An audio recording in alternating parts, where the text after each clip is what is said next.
I have seen so many videos like this, and I have a thing or two to say. But before I do that, I just want to put a trigger warning. I'm going to be talking about miscarriages during pregnancy and everything else, okay?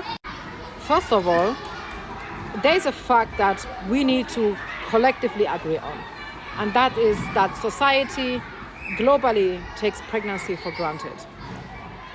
It's just like you get pregnant, you give birth, right? That's it.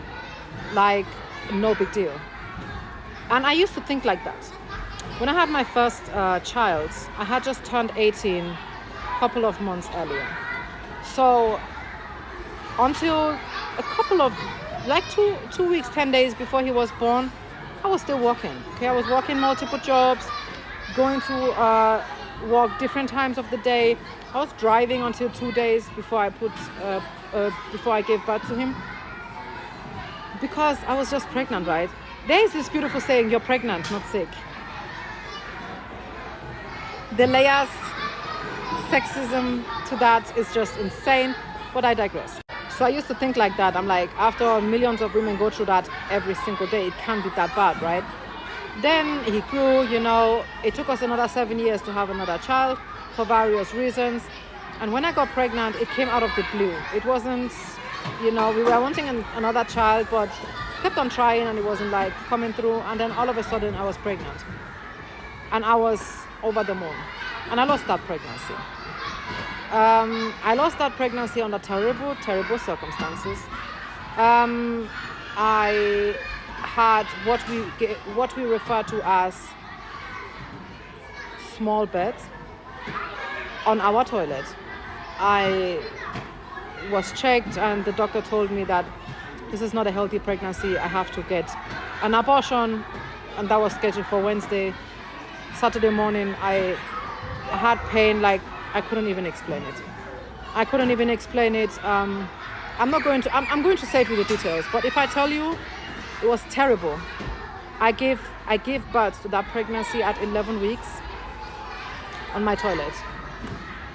And that does something to you, okay? That does something to you. I was then told to not whine and dine about it, because after all, every third woman experiences a miscarriage, right? It's not that deep. It was that deep for me.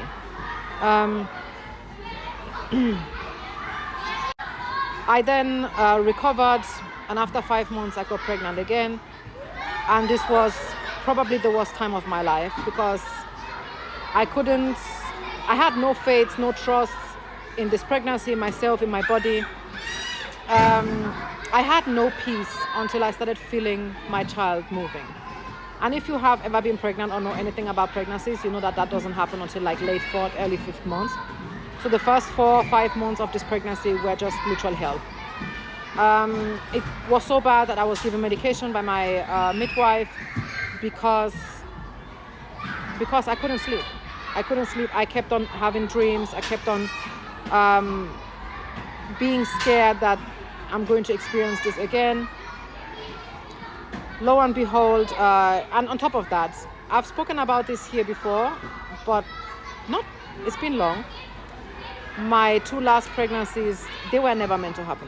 Quite literally, the kidney specialist, I have a renal failure, in case you don't know that, told me that my body cannot carry another pregnancy.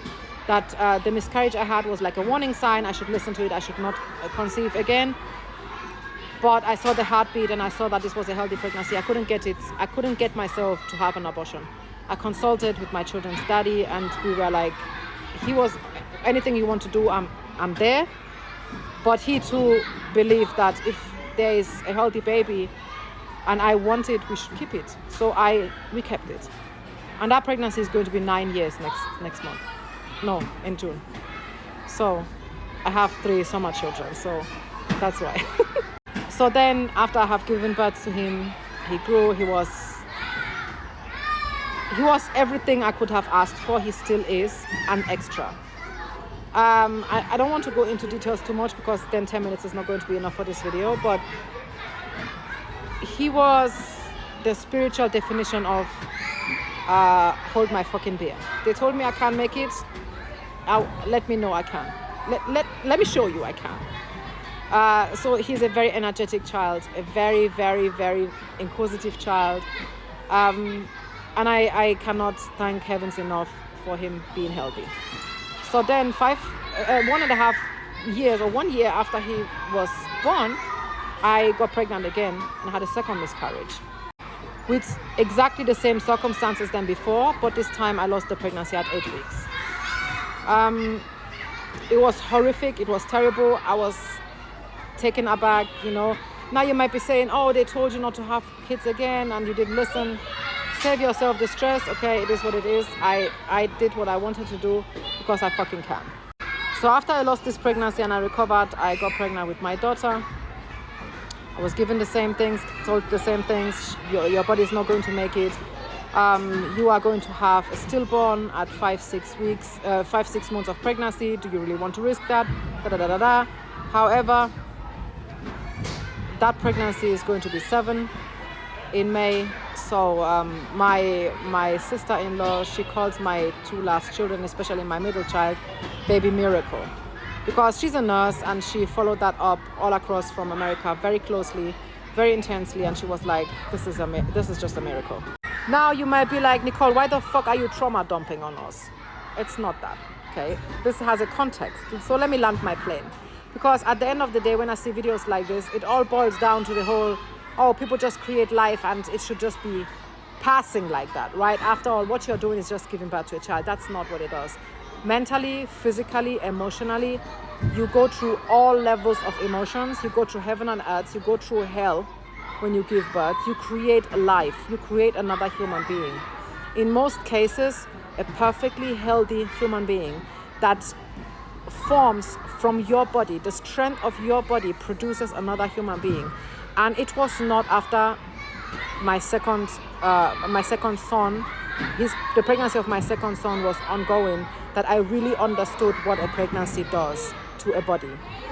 Like, just go and look at how our organs make space to accommodate that growing life. The changes that someone goes through when being pregnant, when creating life, they cannot be compared to anything else. They cannot be compared to anything else. And videos like this, I get it. We change during pregnancies, okay? I get it. But videos like this don't show the full context. We see it before and we see it after, but we do not see the miracle that your body went through to create life. Physical appearances is one thing, and in most cases, I think they will snap back. And even if they don't, you gave life, for fuck's sake. We have every right to change. And I tell you this, that most times comments like this come from men that are like, oh, women give birth every day and they don't look like you, then do it. But you cannot, because your body was not meant for that. A cis man's body was not meant for that. You need to humble yourself. Your opinion should not be this loud because you have nothing to contribute. No uterus, no opinion. It's really that simple. So please, if you are trying to conceive, if you are a person that has given birth or is currently pregnant and you have gone through enormous changes, I am here to tell you it is perfectly normal. Your body is creating life. You are a walking miracle. You are as close to God as it can possibly be. Carry your head up.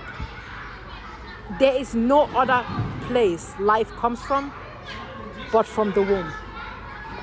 So if you are in that position, fucking carry your head up, because you are creating a miracle, and every change that comes with it is worth it. You are beautiful before and during and after, in every shape or form, in every situation and every circumstances. You are amazing. You're beautiful because you have created life and because you are good the way you are. You do not need to look like no fucking supermodel while giving birth. We do not have the resources for that, babe, okay? So please do not let these videos intimidate you, okay? And if I see somebody in the comment sections whining and dying, I will be showing you my jiggle, and I promise you, you don't want to see that. Okay. Now, okay? Good. Carry that pregnancy, okay? Thank God that you can, because I was there and I'm grateful I did.